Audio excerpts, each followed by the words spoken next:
بسم اللہ الرحمن الرحیم الحمد للہ رب العالمین والعاقبۃ للمتقین ثم الصلاة والسلام والتحیۃ والاکرام على سید الانبیاء والمرسلین سیدنا و مولانا ابی القاسم محمد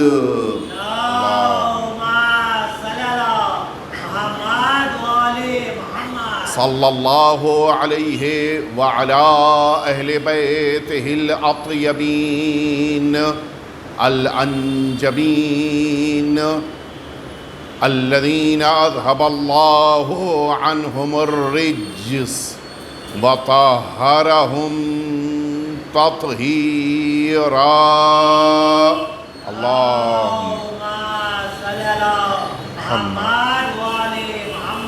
لا سیما الامام المبین بقیت اللہ فی الارضین ارواحنا و ارواح العالمین لتراب مقدمہ الفداء واللعنۃ الدائمۃ الباقیہ علی اعدائہم اجمعین اما بعد فقد قال رسول اللہ صلی اللہ علیہ وآلہ اِنَّا لِقَتْلِ الْحُسَيْنِ حَرَارَةً فِي قُلُوبِ الْمُؤْمِنِينَ لَا تَبْرُدُوا أَبَدًا صلوات اللہم صلی علی محمد وآل محمد۔ اذان محترم، عظمت عزادار کے عنوان سے ان مجالس عزا میں گفتگو کا کل شب میں آغاز ہوا،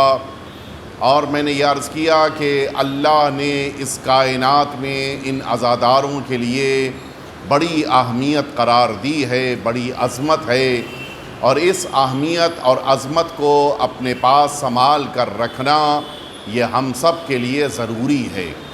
اللہ نے اس کائنات میں سرکار سید الشہداء کے غم کو اور امام حسین کے مصائب کو اس انداز میں تمام مؤمنوں کے لیے قرار دیا ہے کہ اس کی بنا پر مؤمنوں کے دلوں میں ایک ایسی گرمی پیدا ہوتی ہے کہ حضور ختمی مرتبت نے فرمایا کہ یہ گرمی اور یہ حرارت کبھی کسی موقع پر ختم نہیں ہونے والی ہے۔ یہ حرارت جو اللہ نے مؤمنوں کے دلوں میں قرار دی ہے، اس کی اپنی اہمیت ہے، اور اس حرارت کو سنبھال کر رکھنا اور اس حرارت کے مطابق زندگی گزارنا یہ ہم سب کے لیے نہایت درجہ ضروری ہے۔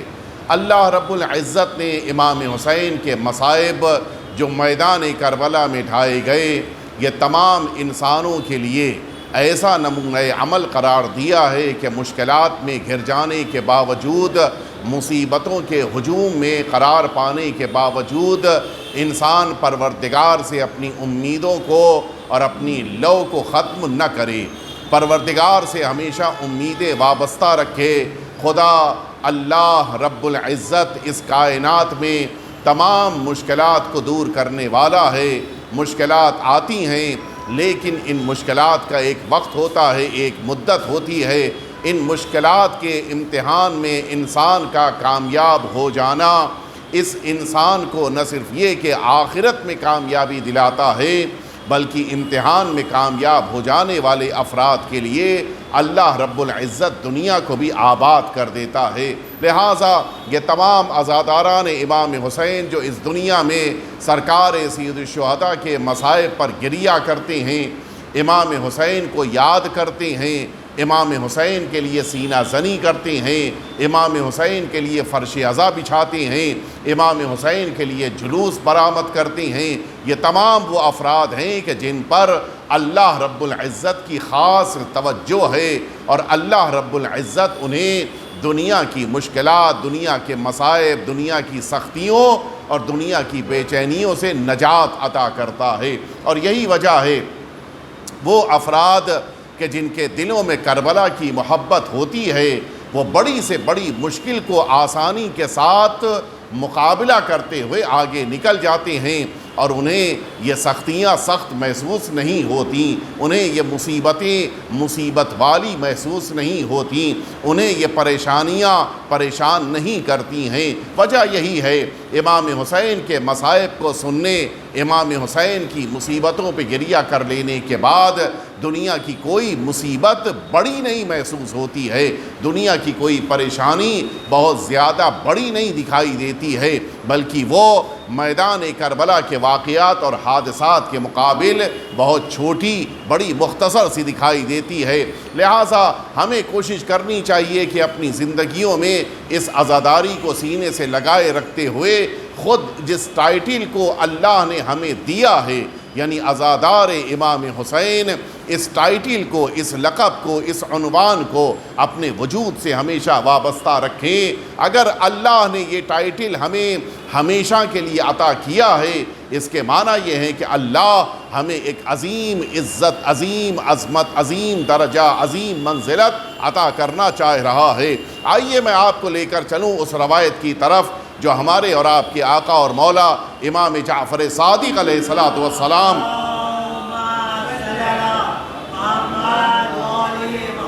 مولا سے یہ روایت وارد ہوئی ہے، اور یہ روایت بڑی معتبر روایتوں میں شمار کی جاتی ہے۔ متعدد معتبر اور مستند شیعہ کتابوں میں یہ روایت موجود ہے، اور اس روایت کا ایک ایک لفظ، ایک ایک جملہ، ایک ایک بیان اپنی جگہ کے اوپر بڑی اہمیت رکھتا ہے۔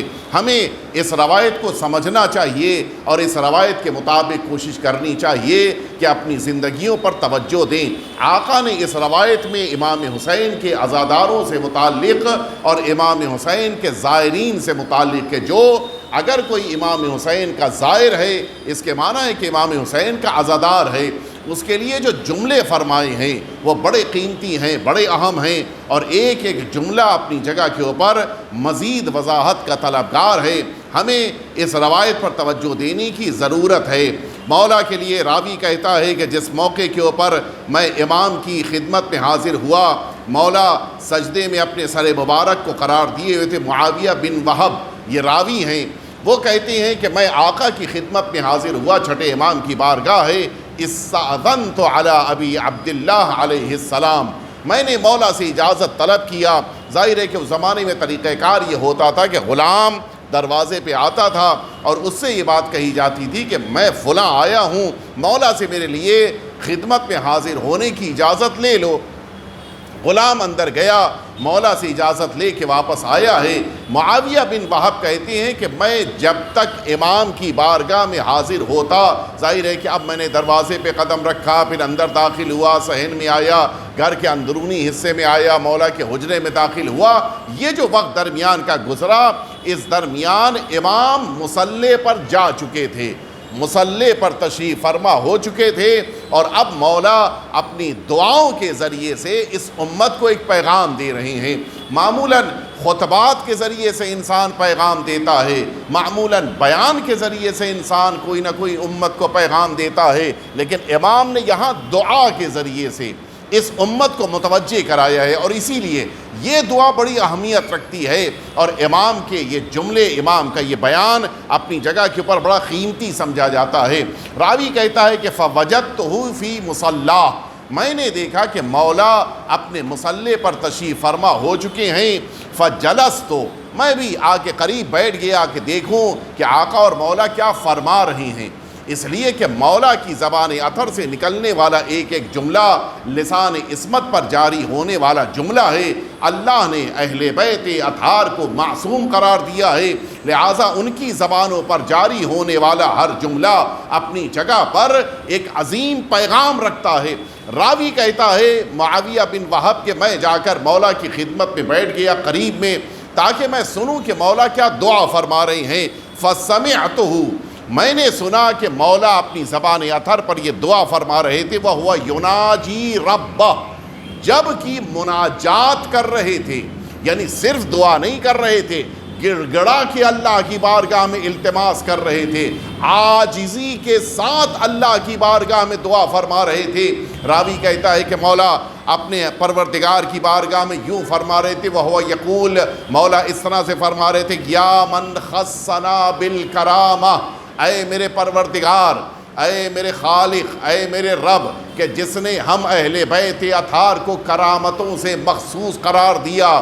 یعنی اس کائنات میں اگر کرامتیں اللہ کی بارگاہ سے آئی ہیں تو صرف اہل بیت اطہار کے لیے آئی ہیں، اور اہل بیت اطہار ہی اس کے حقدار اور مستحق ہیں۔ بقیہ جتنے افراد ہیں وہ سب صرف دعوے دار ہیں، ورنہ کوئی کرامت اہل بیت اطہار کے علاوہ کسی کے پاس نہیں پائی جاتی ہے۔ جو تھوڑی بہت کرامت بقیہ لوگوں کے پاس ہے وہ اہل بیت اطہار کی خدمت کی بنا پر اہل بیت اطہار نے دیا ہے، ورنہ وہ افراد جو اہل بیت اطہار کی بارگاہ میں نہیں ہیں ان کے پاس اللہ نے کوئی کرامت، کوئی فضیلت نہیں قرار دی ہے۔ مولا فرماتے ہیں کہ یا من خصنا بالکرامہ، اے ذات پروردگار کے جس نے ہم اہل بیت کو کرامتوں سے مخصوص کیا، وخصنا بالوصیہ، اور ہمارے ہی گھر میں پروردگار نے وصیت امامت کو قرار دیا، یعنی یہ امامت ہمارے گھرانے میں ہے، اللہ کی نمائندگی ہمارے گھرانے میں ہے۔ وَوَعَدَنَا بِالشَّفَاعَةِ، اور اللہ رب العزت نے ہم اہل بیت اطہار سے یہ وعدہ لیا ہے اور وعدہ کیا ہے کہ جب میدان محشر میں ہم اپنی امت کی شفاعت کریں گے اللہ ہماری شفاعت کو قبول کرے گا۔ یہ اہل بیت اطہار ہیں کہ جن کو اللہ رب العزت نے شفاعت کا اختیار اور درجہ دیا ہے، ورنہ عام لوگ جو گناہگار ہیں ان کے پاس یہ درجہ، یہ رتبہ، یہ منزلت، یہ شرف نہیں ہے۔ اہل بیت اطہار کو اللہ رب العزت نے یہ شرف دیا ہے، لہٰذا ہمیں اہل بیت اطہار سے وابستہ رہنا ہے۔ وَأَعْطَانَا عِلْمَ مَا مَضَى وَمَا بَقِيَ، اور اللہ رب العزت نے ہمیں وہ تمام علم جو گزشتہ زمانے سے متعلق ہے اور وہ تمام علم جو قیامت تک آنے والا ہے، یہ سارا علم اللہ رب العزت نے ہم اہل بیت اطہار سے مخصوص قرار دیا ہے۔ ہمارے علاوہ کسی کے پاس یہ علم نہیں ہے۔ لوگ زیادہ سے زیادہ اپنی عمر کے مطابق جو باتیں انہوں نے دنیا میں دیکھی ہیں انہیں جانتے ہیں۔ ایک انسان مثلاً 50 سال کا ہے، 15 سال کی عمر سے لے کے جو اس نے دیکھا اس کو اس نے سیکھ لیا ہے۔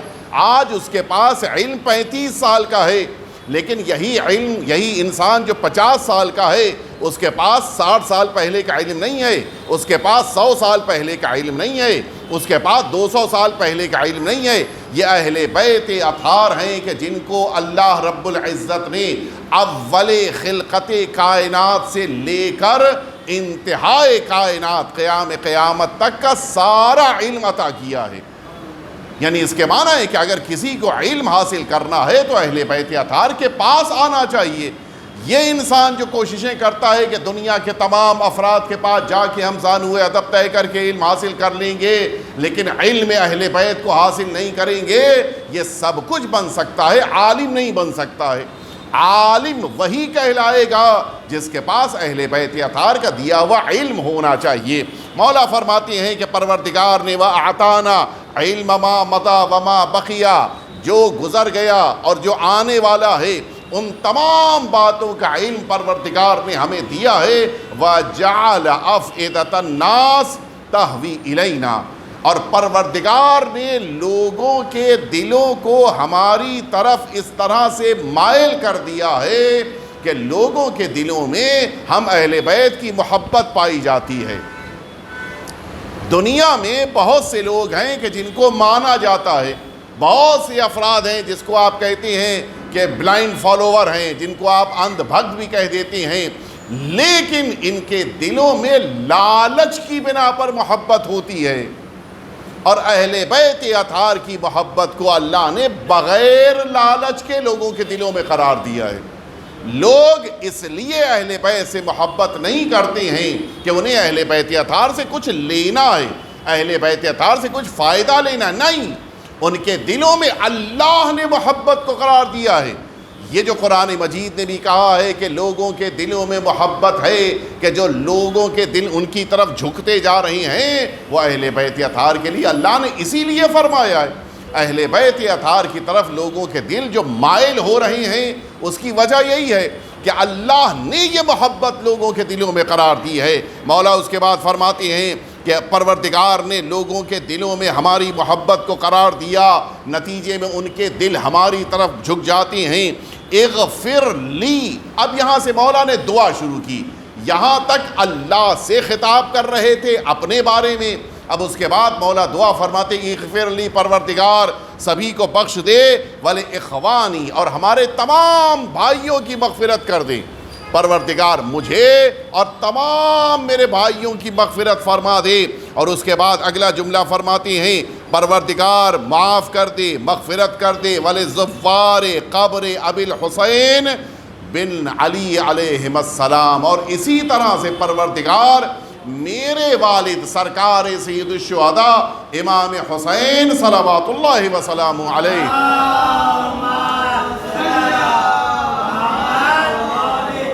مولا کی زیارت پر آنے والے تمام افراد کی مغفرت کر دے۔ یہ عجیب ہے، مولا کی بارگاہ میں آنے والے افراد صرف وہی نہیں ہیں کہ جو بے گناہ ہیں، جن کے پاس گناہ نہیں ہیں، بڑے بڑے گناہ کرنے والے بھی اگر امام حسین کی بارگاہ میں آ رہے ہیں، چھٹے امام ان کی مغفرت کے لیے اللہ سے دعا کر رہے ہیں۔ اور اسی لیے ہم سبھی کو امام حسین کی قبر مبارک پر جا کر اللہ کی بارگاہ میں دعا کرنی چاہیے، نہ صرف یہ کہ جا کر، بلکہ امام حسین کی قبر مبارک تک اگر ہم خود نہ پہنچ سکیں تو امام حسین کی بارگاہ میں دور سے ہمیں دعا کرنی چاہیے کہ رب کریم ہم سبھی کو امام حسین کے صدقے میں مغفرت فرما دے۔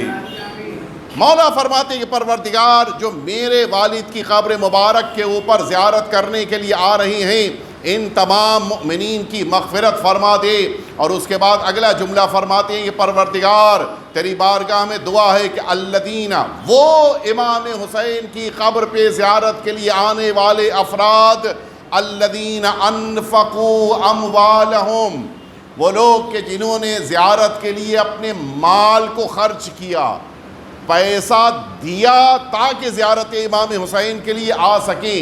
لوگ بہت سارے اوقات سوچتے ہیں کہ ہمیں پیسہ نہ خرچ کرنا پڑے تب ہم زیارت پر چلے جائیں، نہیں، پیسہ خرچ ہوتا ہے تو ہو جائے، لیکن امام حسین کی زیارت کو اگر انسان کو توفیق مل جائے، موقع مل جائے تو ترک نہیں کرنا چاہیے۔ اس کے بعد مولا فرماتے کہ پروردگار وَأَشْخَصُوا أَبْدَانَهُمْ رَغْفَةً فِي بِرِّنَا، پروردگار یہ وہ لوگ ہیں جنہوں نے ہمارے ساتھ نیکیاں، ہم اہل بیت کے ساتھ اچھائیاں انجام دینے کے لیے اپنی زندگیوں کو، اپنے جسموں کو، اپنے وجود کو مشکلات میں ڈالا ہے۔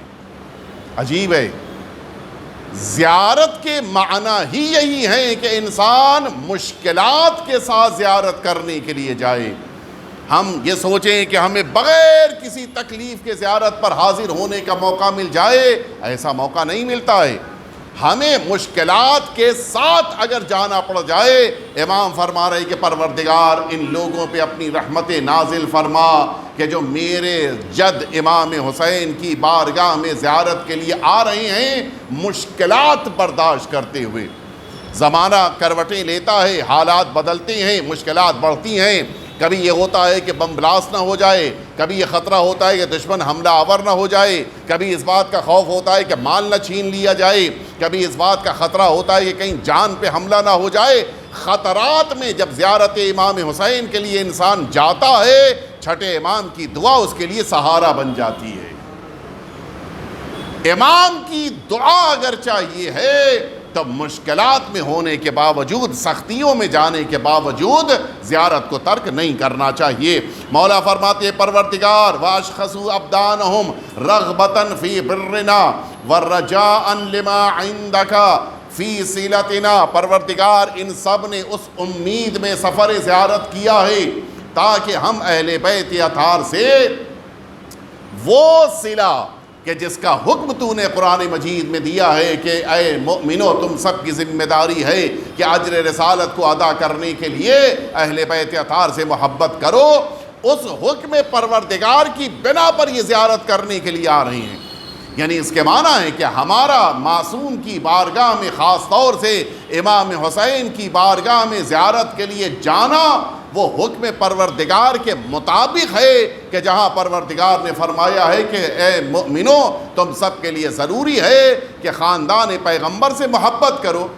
یہ محبت کا ثبوت بن جاتا ہے ہم سب کا امام حسین کی بارگاہ میں زیارت کے لیے حاضر ہونا. مولا فرماتے وَسُرُورًا أَدْخَلُوهُ عَلَى نَبِيِّكَ، پروردگار ان لوگوں نے اپنی اس زیارت کے ذریعے سے تیرے پیغمبر کے دل میں سرور کو داخل کیا ہے.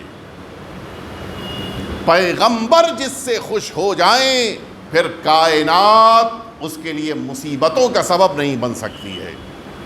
مولا فرما رہے ہیں کہ ان لوگوں نے میرے جد امام حسین کی زیارت پر حاضر ہو کر اے پروردگار تیرے پیغمبر کے دل میں سرور کو، خوشی کو داخل کیا ہے. ہمارا امام حسین کی بارگاہ میں حاضر ہونا امام حسین کے نانا کو خوش کر دینے کا سبب بن جاتا ہے. عجیب مرحلہ ہے. فرماتے ہیں مولا اے میرے پروردگار وَإِجَابَةً مِّنْهُمْ لِأَمْرِنَا، اور ان لوگوں نے اس لیے زیارت تک خود کو پہنچایا ہے تاکہ ہمارے حکم کی اجابت کر سکیں. ہم نے جو یہ بات کہی کہ میرے جد امام حسین کی زیارت کے لیے جاؤ، یہ اس حکم امام کی بنا پر زیارت کے لیے حاضر ہو رہے ہیں. لہٰذا اے میرے پروردگار ان سبھی کے اوپر اپنی رحمتوں کو نازل فرما. فرماتے ہیں مولا کہ اے میرے پروردگار وَغَيْظًا أَدْخَلُوهُ عَلَىٰ عَدُوِّنَا، یہ بڑا خاص جملہ ہے، اس پر ہمیں توجہ دینا چاہیے. مولا فرماتے ہیں کہ پروردگار یہ ہمارے چاہنے والے ہیں، ان لوگوں نے امام حسین کی زیارت کے لیے خود کو پہنچایا. کیوں؟ تاکہ وہ اس زیارت حسین کے ذریعے سے ہمارے دشمنوں کے دلوں کو تکلیف میں ڈالی. ساری دنیا چاہتی ہے کہ یہ شیعہ امام حسین کی زیارت کے لیے نہ جائیں. شیطان چاہتا ہے، شیطان کے چاہنے والے چاہتے ہیں، دشمن چاہتے ہیں، امیر المؤمنین کے دشمن چاہتے ہیں، رسول اللہ کے دشمن چاہتے ہیں، اللہ کو نہ ماننے والے چاہتے ہیں، امام حسین کے دشمن چاہتے ہیں، یزید کو چاہنے والے یہ چاہتے ہیں کہ یہ زیارت پر نہ جائیں. اور اس کے باوجود اگر کوئی ایک زیارت کے لیے نکل پڑتا ہے ان سب کے دلوں کو تکلیف ہوتی ہے. مولا نے اتنی صدیوں پہلے بتا دیا کہ یہ ہمارا چاہنے والا زیارت امام حسین کے لیے آتا ہے، ہمارے دشمنوں کے دلوں کو اس کی بنا پہ رنج ہوتا ہے. آج آپ نے دیکھا شلمچا بارڈر کے اوپر وہ جو میزائل ماری گئی، کیوں؟ وجہ یہی تھی، وہ نہیں چاہتے کہ کوئی امام حسین کی زیارت کے لیے آئے. لیکن کیا زیارت کا کاروان اور قافلہ رک گیا؟ کوئی ایک بھی ایسا مؤمن ہے کہ جس کا قدم رک گیا ہو کہ وہاں کے اوپر میزائل گر سکتی ہے لہٰذا ہم زیارت پر نہیں جائیں گے؟ نہیں، یہ میزائل ہمارے قدم کو زیارت امام حسین کی راہ میں کیا روک سکیں گے؟ جب ماضی میں حجاج ہمارے سفر کو نہ روک سکا، جب متوکل زیارت حسین کو نہ روک سکا، ہم نے جانیں دی ہیں لیکن زیارت حسین کو ترک نہیں کیا ہے. ایک دفعہ مل جل کے صلوات بھیج دیں آپ حضرات.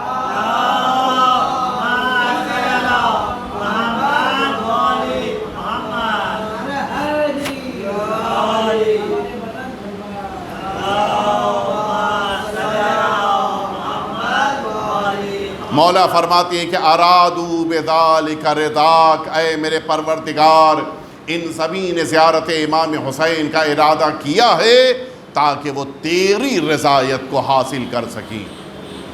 وہ چاہتے ہیں کہ اللہ راضی ہو جائے، وہ چاہتے ہیں کہ رب کریم کی رضایت ان کے شامل حال ہو جائے. فَكَافَاهُمْ عَنَّا بِالرَّضْوَانِ، اے ہمارے پروردگار تیری بارگاہ میں درخواست ہے، گزارش ہے، التماس ہے، دعا ہے کہ یہ لوگ جو تیری رضایت کو حاصل کرنے کے لیے زیارت حسین کے لیے آئے ہیں ان سبھی کو اے میرے پروردگار رضایت عطا کر دی.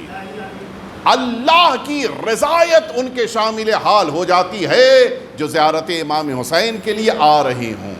اللہ کی رضایت سب سے قیمتی شے ہے. اس کائنات میں سب سے عظیم شے اگر کوئی ہے اللہ کا راضی ہو جانا ہے.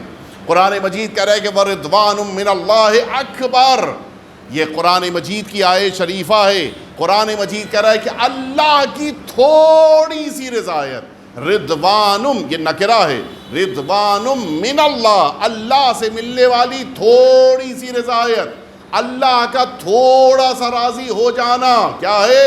اکبر. اللہ کا تھوڑا سا راضی ہو جانا یہ سب سے بڑی نعمت ہے، اکبر سب سے بڑی نعمت ہے.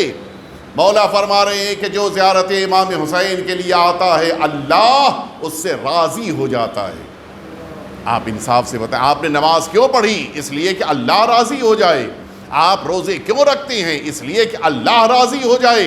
معصوم فرما رہے ہیں کہ زیارت امام حسین کی بنا پر ایک انسان کو اللہ اپنی رضایت عطا کرتا ہے.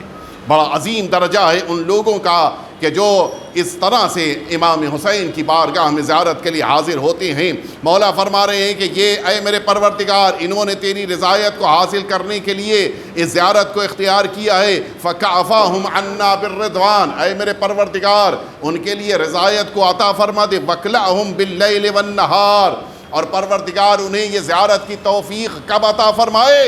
صبح و شام، اور تو ان کے لیے ذمہ دار قرار پائے. ایسا نہ ہو کہ لوگ یہ سمجھیں کہ یہ گیا ہے زیارت امام حسین کے لیے، اس کا پرسان حال کون ہے، اس کا خیال رکھنے والا کون ہے؟ نہیں، ذات پروردگار خود اللہ ان کا خیال کرنے والا ہے. دنوں میں بھی خیال کرنے والا ہے، رات میں بھی خیال کرنے والا ہے. کوئی یہ نہ سمجھے کہ زیارت امام حسین پر جانے والا معاذ اللہ لاوارث ہے، اس کا کوئی پوچھنے والا نہیں. نہیں، خود خدا اس کی ذمہ داری اپنے کاندھے پر لیتا ہے. مولا اس کے آگے فرماتے ہیں پروردگار وَخْلُفْ عَلَىٰ أَحَالِيهِمْ وَأَوْلَادِهِمْ الَّذِينَ خَلَفُوا بِأَحْسَنِ الْخَلَفِ. پروردگار یہ لوگ زیارت کے لیے آئے ہیں، اس زیارت پر آنے کے موقع پر ہو سکتا ہے کہ ان کے بیوی بچے ان کے وطن میں ہوں، ہو سکتا ہے بھائی بہن ان کے وطن میں ہوں، ہو سکتا ہے ان کے والدین ان کے بقیہ اعزاء اقارب وطن میں ہوں. پروردگار یہ ایک زیارت کرنے کے لیے آیا ہے، اس زیارت کی بنا پر اس انسان کے خاندان کے تمام وہ افراد کے جو زیارت پر نہیں آ سکے ان سب کی بھی حفاظت فرما. عجیب نہیں ہے؟ زیارت پر ایک انسان جا رہا ہے اور ایک خاندان میں کتنے افراد ہوتے ہیں؟ 50 60 100 افراد تو ہوتے ہیں. ایک زیارت پر جانے والا 100 لوگوں کی حفاظت کا ذمہ دار بن جاتا ہے. امام حسین کی زیارت کی برکتیں تو آپ ملاحظہ فرمائیں. یہ ایک انسان گیا ہے، یہ 100 لوگوں کی حفاظت کر رہا ہے. یہ کوئی چھوٹا موٹا کام نہیں ہے. مولا فرما رہے ہیں کہ پروردگار ان سب کے لیے بہترین حفاظت کرنے والا قرار ہو جائے. وَأَعْتِهِمْ أَفْضَلَ مَا عَمَلُوا مِنْكَ فِي غُرْبَتِهِمْ عَنْ أَوْطَانِهِمْ. پروردگار یہ اپنے اپنے وطن سے نکلے ہیں، اپنے اپنے علاقوں سے نکلے ہیں، یہ اکیلے ہیں، لیکن اس کے باوجود پردیس میں آنے کے بعد جتنی دعائیں انہوں نے اے خدا تیری بارگاہ میں پیش کیا ہے ان تمام دعاؤں کو قبول فرما لے. آپ توجہ تو فرمائیں، یہ جملہ کون فرما رہے؟ امام معصوم فرما رہے ہیں، آقا اور مولا فرما رہے ہیں کہ پروردگار ان کی تمام دعاؤں کو یہاں پہ کربلا میں قبول کر لی. یعنی اس کے معنی ہے دعائیں قبول کروانے کا اگر کوئی مرکز ہے تو کربلا آ جاؤ. دعائیں اللہ کی بارگاہ تک پہنچائیں گے ہمارے آقا اور مولا چھٹے امام. وہ دعاؤں کو قبول کروا رہی ہیں اللہ کی بارگاہ میں. کیا عظیم درجہ ہے ان لوگوں کا کہ جو امام حسین کی بارگاہ میں زیارت کے لیے آ رہے ہیں.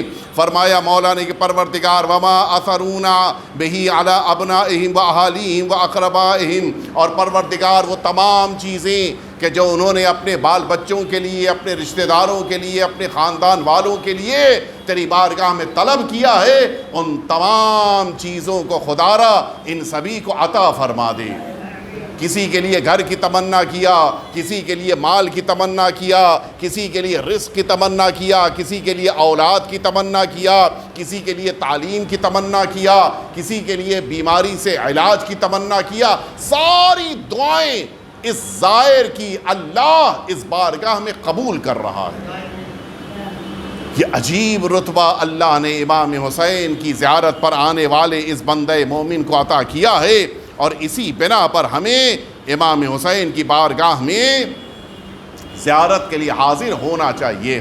میں ظاہر ہے کہ یہ حدیث طویل ہے، اس کے بقیہ فقرے کل آپ کی خدمت میں عرض کروں گا، آج یہیں پر اپنی بات کو مکمل کر رہا ہوں کہ نہ جانے کتنا شوق ہے ہمارے چھٹے امام کو کہ آقا امام حسین کی بارگاہ میں زیارت کے لیے جانے والے افراد زیادہ سے زیادہ تعداد میں جائیں۔ یہی روایت ہے، کل انشاءاللہ مکمل کروں گا اگر موقع ملا، اور نہیں تو پرسوں مکمل کروں گا۔ مولا اس میں ایک جملہ فرماتی ہے کہ اے معاویہ بن وہب، تمہیں کیا پتہ امام حسین کی زیارت پر آنے والے افراد کے لیے دعا کرنے والے لوگ زمین سے زیادہ آسمانوں میں دعا کرتے ہیں۔ یہ آسمانوں پر کون دعا کرتا ہے؟ زمین پہ دعا کرنے والے شاید ممکن ہے کہ یہ گناہگار ہوں، لیکن آسمانوں پر دعا کرنے والے وہ ہیں کہ جن کی زبان کو اللہ نے معصوم بنایا ہے، جن کی زبان بھی خطاؤں سے محفوظ ہے۔ یہ ملائکہ ہیں، یہ انبیاء ہیں، یہ اولیاء ہیں۔ اللہ اکبر، ایک گناہگار امام حسین کی بارگاہ میں زیارت کے لیے آ جائے، اس کے لیے دعا وہ شخصیتیں کرتی ہیں کہ جن کی زبان پر عصمت کا پہرا ہے۔ یہ شرف کس کو مل سکتا ہے؟ اس دنیا میں کون ہے جو اس شرف کو حاصل کر پائے؟ اس دنیا میں کون ہے جو اس درجے اور منزلت کو حاصل کر سکے؟ یہ تبھی ممکن ہے جب انسان امام حسین کا زائر اور سچا عزادار بن جائے۔ ہمیں اپنی زندگیوں کو ان لوگوں سے مقابلہ کر کے خراب نہیں کرنا ہے جو دنیا والے ہیں۔ ہمیں اپنی زندگیوں میں اگر واقعی طور پہ کسی کو آئیڈیل بنانا ہے تو ان میدان کربلا کے ان شہداء کو، یہ اصحاب امام حسین کو آئیڈیل بنائیے۔ عجیب عجیب شخصیتیں ہیں، بڑی بڑی شخصیتیں، لیکن انداز یہ ہے کہ امام حسین کے سامنے خود کو کوئی کچھ نہیں سمجھتا۔ جناب زہیر ابن قین کوئی چھوٹے موٹے انسان نہیں ہیں، جناب حبیب کوئی چھوٹی عمر کے نہیں ہیں، جناب حر کوئی چھوٹے قافلے کے سردار نہیں ہیں۔ اس کے باوجود جب آقا کے سامنے آ رہے ہیں ہاتھ جوڑے ہوئے ہیں۔ کیوں؟ امام معصوم کے سامنے بڑی سے بڑی شخصیت بھی چھوٹی ہو جاتی ہے۔ لہٰذا ہمیں کوشش کرنی چاہیے کہ اپنے کو اہل بیت اطہار کے سامنے بڑا نہ سمجھیں، ہمیشہ چھوٹا اور بالکل ہی ناچیز سمجھنا چاہیے۔ آئیے میدان کربلا کی طرف اپنے دلوں کو لے کر چلیں۔ میدان کربلا کا انداز ہی بالکل مختلف تھا۔ یہاں ہر جانے والا اس کوشش میں ہے کہ وقت کے امام پر جان قربان کرنے کا پہلے موقع مل جائے۔ کے آقا سے کہتے تھے کہ مولا مجھے میدان میں جانے کی اجازت دے دیجئے، اور امام حسین روک دیتے تھے۔ ہر ایک کے لیے امام حسین نے ایک وقت مقرر کیا تھا، اور اسی وقت کے اوپر ہر مجاہد کو میدان کربلا میں بھیجا ہے، لیکن ہر آنے والا امام معصوم کے سامنے کھڑے ہو کے اجازت لینے والا مجاہد ہوتا تھا کہ جسے امام حسین کچھ دیر کے لیے روک دیتے تھے۔ لیکن ایک ایسا مجاہد ہے کہ جو آیا ہے اور امام حسین کے سامنے کھڑے ہو کے التماس کر رہا ہے کہ آقا مجھے میدان کربلا میں جانے کی اجازت دے دیجئے۔ حسین نے روکنا تو چاہا ہے لیکن انداز مختلف ہے۔ فرماتے اے حر تم تو ابھی میرے پاس مہمان بن کے آئے ہو، کچھ دیر تو میرے ساتھ بیٹھو۔ لیکن کہتے ہیں آقا یہ خیموں سے اٹھنے والی العطش العطش کی صدائیں، یہ خیموں میں بچوں کی پیاس، ان سب کی وجہ میں ہوں، لہٰذا سب سے پہلے میں اپنی قربانی پیش کروں گا۔ حسین نے اجازت دیا۔ جناب حر میدان کربلا کی طرف بڑھنا چاہتے ہیں، اچانک بیٹا سامنے آ کے کھڑا ہو گیا۔ بابا کیا یہ ممکن ہے کہ باپ میدان کربلا میں جائے اور بیٹا خیمے میں بیٹھا رہ جائے؟ نہیں بابا، پہلے میں میدان کربلا میں جاؤں گا۔ بیٹے کو رخصت کیا، بیٹا میدان کربلا میں آ چکا ہے۔ دشمنوں سے لڑتے لڑتے اچانک اب جب بیٹے نے اپنے بابا کو آواز دی، بابا آئیے میدان کربلا میں، آپ کا بیٹا آخری لمحات میں ہے۔ جناب حر چاہتے ہیں کہ اپنے بیٹے کی مدد کرنے کے لیے خیمے سے نکلیں۔ امام حسین نے روک دیا۔ اے حر کہاں جا رہے ہو؟ فرماتے ہیں کہ میرا بیٹا مجھے مدد کے لیے بلا رہا ہے۔ فرمایا اے حر کہیں جوان کے جنازے کے اوپر بوڑھا باپ جایا کرتا ہے اور تم خیمے میں بیٹھو، حسین جائے گا تمہارے بیٹے کے سرانے۔ اور یہ کہہ کہ حسین تو نکل پڑے، لیکن دل چاہتا ہے کہ عرض کروں آقا یہ تو حر کے بیٹے نے بلایا تھا، آپ نے روک روک دیا، لیکن ان لمحات میں کیا ہوگا جب 18 سال کا جوان بیٹا اپنے بابا کو میدان کربلا میں آوازیں دے رہا ہوگا، اور شبیہ پیغمبر کی آواز پر حسین میدان کربلا کی طرف بڑھ رہے ہوں گے۔ اے بیٹا، تمہاری اس آواز کی بنا پر اب حسین کی آنکھوں نے ساتھ چھوڑ دیا ہے، حسین کو کچھ سجائی نہیں دے رہا ہے۔ اے بیٹا، اپنے بابا کو آواز دو تاکہ تمہارا بابا تمہارے سرہانے پہنچ سکے۔ الا لعنت اللہ علی القوم الظالمین وسیعلم الذین ظلموا ای منقلب ینقلبون الہی بحق الزہراء وابیہا وبعلہا وبنیہا والسر المستودع فیہا ان تصلی علی محمد وآل محمد۔ پروردگار، تیری بارگاہ میں عاجزانہ التماس ہے، ہم سبھی کے آقا اور مولا کے ظہور میں تعجیل فرما۔ وہ تمام مؤمنین جو عزاداری میں مصروف ہیں ان سبھی کی توفیقات میں اضافہ فرما۔ ربنا تقبل منا انک انت السمیع العلیم۔ آپ سبھی